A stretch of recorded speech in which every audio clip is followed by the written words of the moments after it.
Стручен тим ќе ја одблокира до изградбата на Финки и факултетот за физичко образование. За час и половина со воз од Табановце до Солун. Цените во грчките супермаркети речиси непроменети во споредба со лани. Илон Маск: одиме на Марс, земјата ќе биде уништена. Кој бил Наполеон, гениален војсководец и администратор? Цените на хотелските аранжмани двојно поголеми.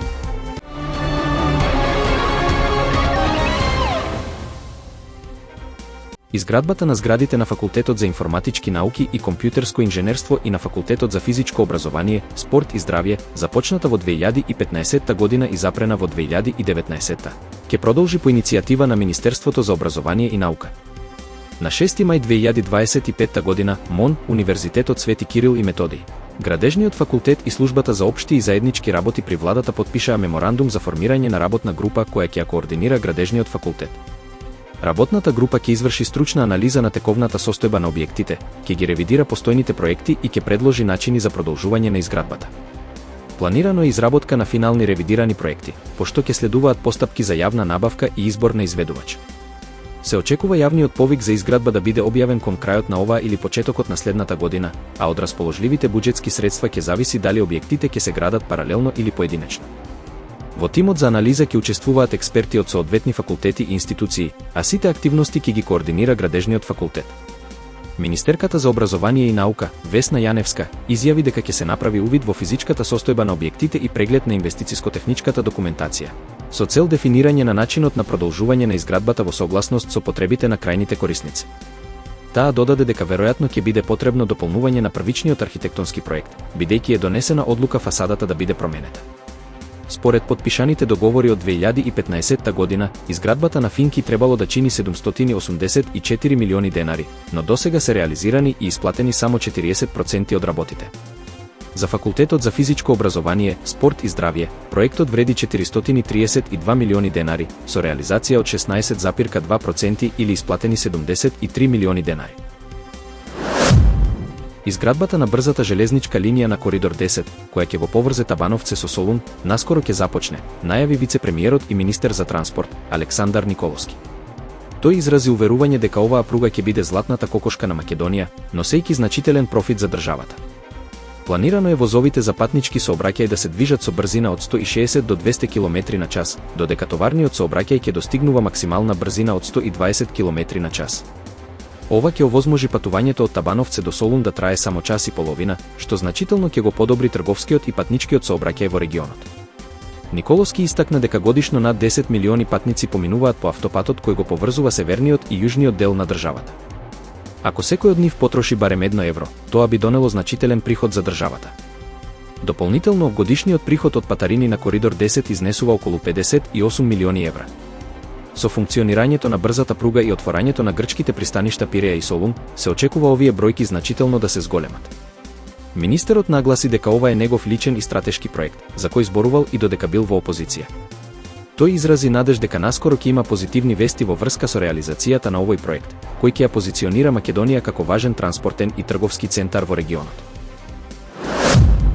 Цените на производите во грчките супермаркети во април 2025 година бележат минимално зголемување од само 0,23% во споредба со истиот месец лани, покажуваат податоците од Институтот за истражување на малопродажба на стоки за широка потрошувачка. Во текот на 12-месечниот период од мај 2024 до април 2025 година, цените се намалиле за 0,34%, додека во април 2025 година, во споредба со март 2025 година, цените се пониски за 0,79%. Најголеми намалувања на цените во изминатите 12 месеци се забележани кај детергентите и средствата за чистење, храната и продуктите за домашни миленици, прехранбените производи, свежото тесто и замрзнатите производи и кај канцеларискиот материјал, козметиката и средствата за лична хигиена. Според Институтот за истражување на малопродажба на стоки за широка потрошувачка, овие намалувања се резултат на нормализацијата на пазарот по пандемијата и на намалувањето на цените на производителите за одредени производи. Од друга страна, најголеми зголемувања на цените во изминатата година се забележани кај бисквитите и чоколадите, свежото месо, свежата риба и морски плодови, свежото овошје и зеленчук и кај водата и безалкохолните пијалаци и сокови. Зголемувањето на цените на свежото месо се должи на намалувањето на добитокот во 2024 година поради болести кај животните и на зголемувањето на меѓународните цени за увезените видови, особено телешкото месо. Зголемувањето на цените на свежото овошје и зеленчук е поврзано со пониските температури во 2025 година во споредба со 2024 година. Овие податоци укажуваат на стабилизација на цените во грчките супермаркети, со минимални флуктуации во одредени категории на производи. Потрошувачите можат да очекуваат релативно стабилни цени во наредниот период, со можни мали промени во зависност од сезонските и глобалните фактори. Извршниот директор на SpaceX, Илон Маск, изјави дека приоритет му е визијата за живот на Марс, бидејќи верува дека животот на Земјата ќе биде уништен. Тој нагласи дека Сонцето постепено се шири и дека на крајот ќе ја уништи Земјата, поради што човештвото мора да стане повеќе планетарна цивилизација. Маск објасни дека неговата цел не е само слетување на Марс, туку создавање на самоодржлив град кој може да опстане и без поддршка од Земјата. Тој истакна дека Марс треба да биде доволно самоодржлив за да може самостојно да расте, дури и ако бродовите за снабдување од Земјата престанат да доаѓаат. Во март, Маск објави дека неговиот вселенски брод ќе тргне кон Марс кон крајот на 2026 година со роботот Оптимус. Тој предвиде дека луѓе ќе можат да слетуваат на Марс веќе во 2029 година. Иако поверојатно е тоа да се случи во 2031 година. Според податоците на НАСА, Сонцето ќе искористи сета своја енергија кога ќе почне да изумира и ќе се прошири во црвена џиновска звезда, која би можела да ги проголта Меркур, Венера, па дури и Земјата. Научниците предвидуваат дека животниот век на Сонцето ќе трае уште околу 5 милиарди години.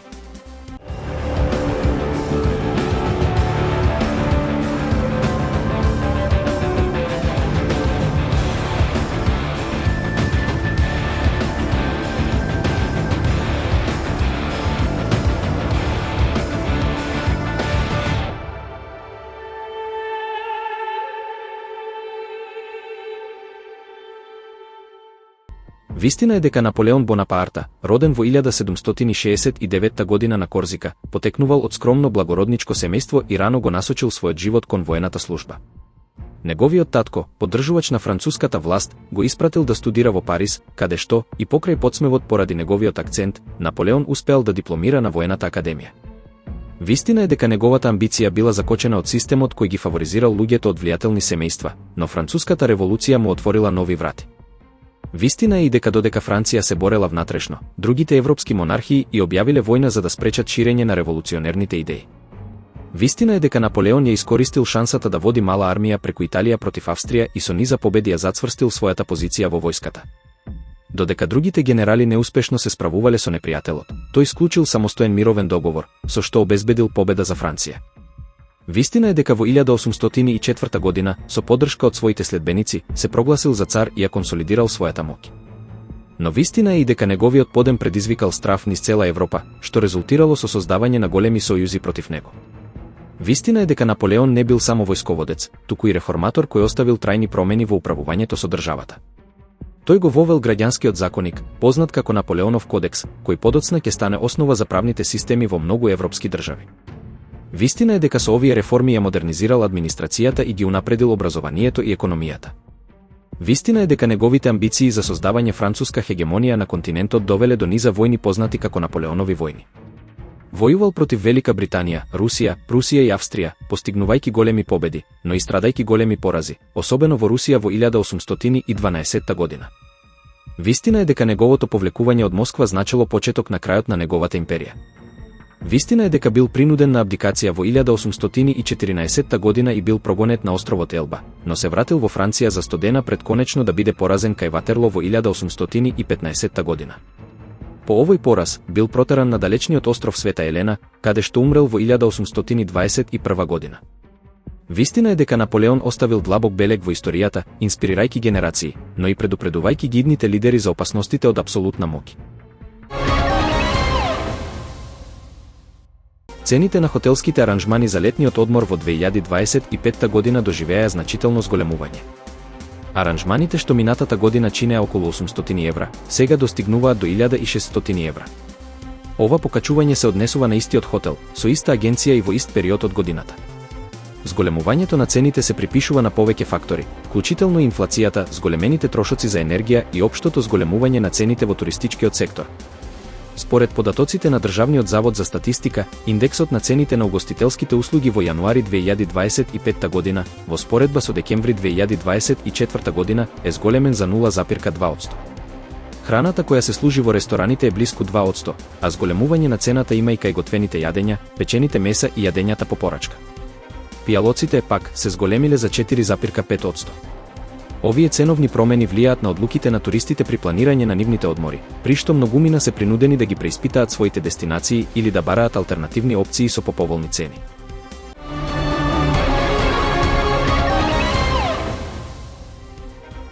Стручен тим ќе одблокира до изградбата на Финки и факултетот за физичко образование. За час и половина со воз од Табановце до Солун. Цените во грчките супермаркети речиси непроменети во споредба со лани. Илон Маск: одиме на Марс, земјата ќе биде уништена. Кој бил Наполеон, гениален војсководец и администратор?